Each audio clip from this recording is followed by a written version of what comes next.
Hai teman-teman, kembali lagi dengan Way Journals. Kali ini kita lagi di perjalanan nih.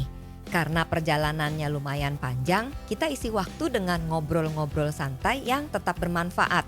Nah, topik kita kali ini adalah sesuatu yang udah cukup lama ngetren di Indonesia. Dan mungkin juga kamu ngalamin, kecanduan short video. Kenapa sih video pendek bisa bikin kita susah lepas? Apa dampaknya dan gimana cara ngakalinnya biar nggak kebablasan? Yuk kita bahas bareng-bareng. Pengaruh short video seperti Reels, TikTok, atau YouTube Shorts terhadap produktivitas kerja bisa positif atau negatif. Tergantung pada bagaimana, kapan, dan seberapa sering video itu dikonsumsi. Short video ini telah menjadi bentuk candu digital yang nyata di Indonesia, terutama di semua kalangan. Pengaruhnya cukup signifikan, baik secara psikologis, sosial maupun budaya. Perang Manchuria itu karena perang candu, ya. Itu sebenarnya dulu si Inggris kan dagangan sama negara Cina tuh, dan mereka susah untung, susah lah. Ya berbagai sumber mengatakan hal ini, hal itu dan sebagainya, tapi yang jelas susah untung.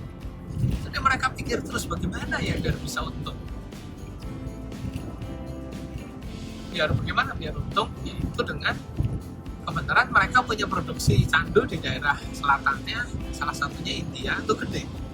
Nah candu ini melemahkan. Nah kan kekuatannya adalah manusianya.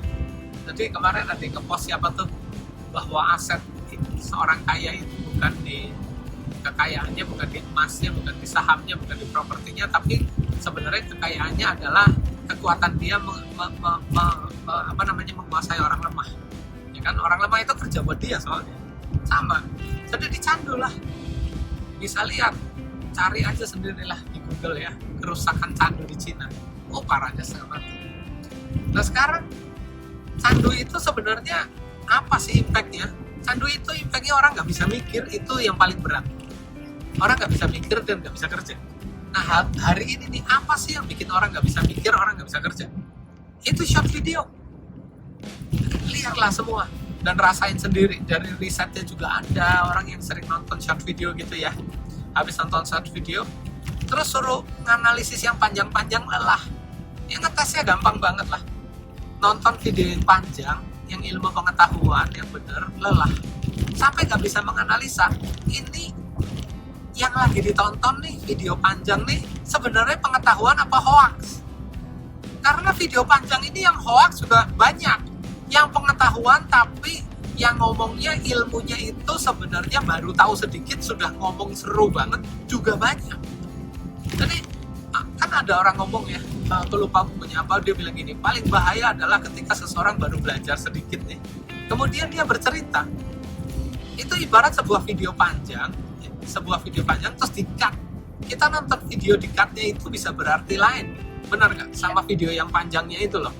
Nah, dia baru ngerti ilmunya sedikit, tapi udah keluar-keluar.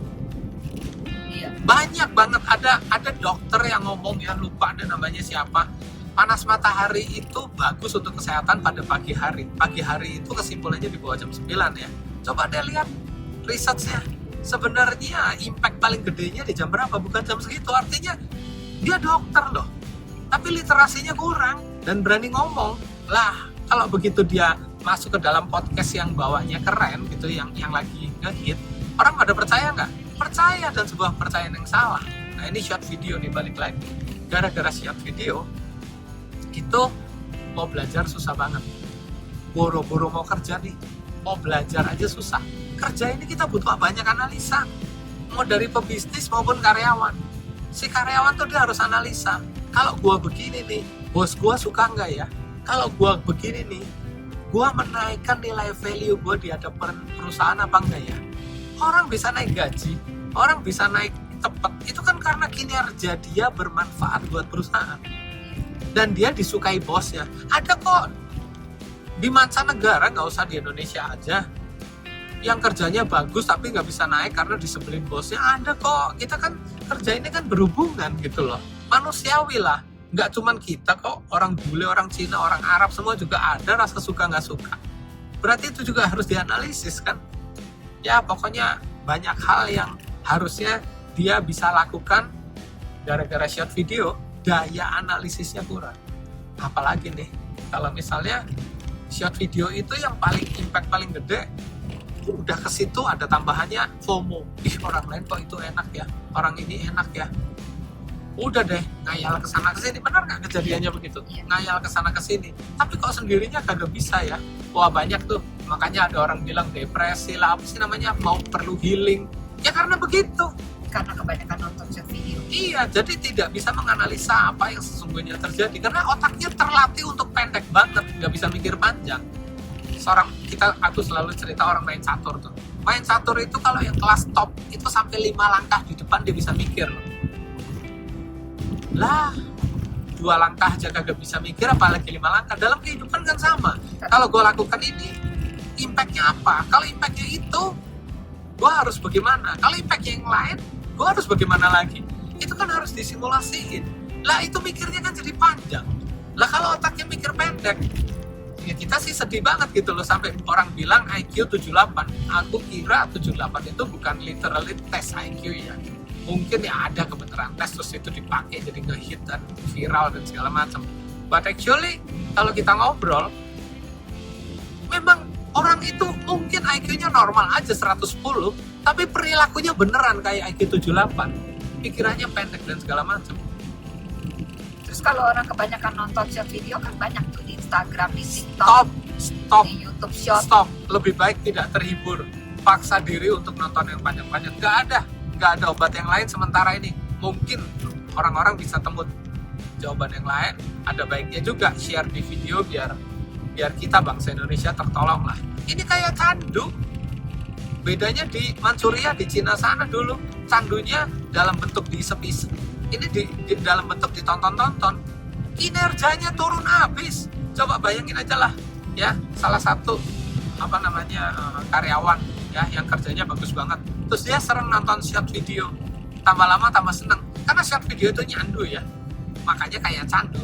Tambah lama tambah sering. Coba kita lihat kinerjanya turun Ada nggak? yang sampai malam nonton terus di scroll terus. Nah ya, paginya bangunnya aja udah nggak enak badannya. Nggak bisa bohong deh. Kalau orang itu istirahatnya kurang pasti nggak bisa. Nah, kita nggak tahu, ada beberapa metode mungkin yang lebih bagus apa, aku nggak tahu. Tapi saat ini yang paling gampang ya stop short video. Aku sendiri udah tidak mau. Begitu short video ini paling top 1 langsung tap yang lain lah pokoknya. Nggak terhibur deh daripada otakku rusak. Mendingan olahraga ya. Iya. Mengapa short video ini bisa jadi candu? Karena durasinya singkat dan menghasilkan dopamin secara instan.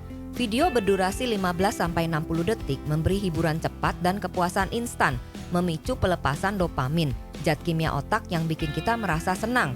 Otak jadi terbiasa dengan reward cepat, sulit menikmati hal-hal yang butuh waktu lama seperti membaca buku atau bekerja fokus. Algoritma yang sangat personal membuat platform seperti TikTok dan lain-lain menggunakan AI yang sangat canggih menampilkan konten yang tepat sesuai selera pengguna, sehingga susah sekali berhenti menonton. Sepertinya video ini sangat mengerti saya. Infinite scroll atau scroll tanpa henti membuat tiada akhir. Selalu saja ada video baru, sehingga pengguna tidak sadar sudah menghabiskan 30-60 menit bahkan lebih. Selain itu, FOMO atau Fear of Missing Out membuat banyak orang takut tertinggal tren, memes, atau informasi terkini, sehingga terus membuka aplikasi hanya untuk update.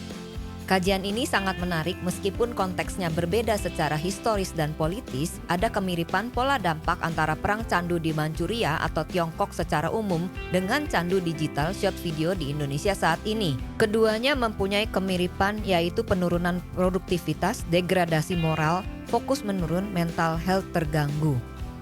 Bedanya adalah candu opium merusak tubuh secara fisik sedangkan candu short video merusak pikiran dan perhatian. Lebih halus tetapi tidak kalah serius. Kalau dulu candu menyerang lewat asap, sekarang lewat layar.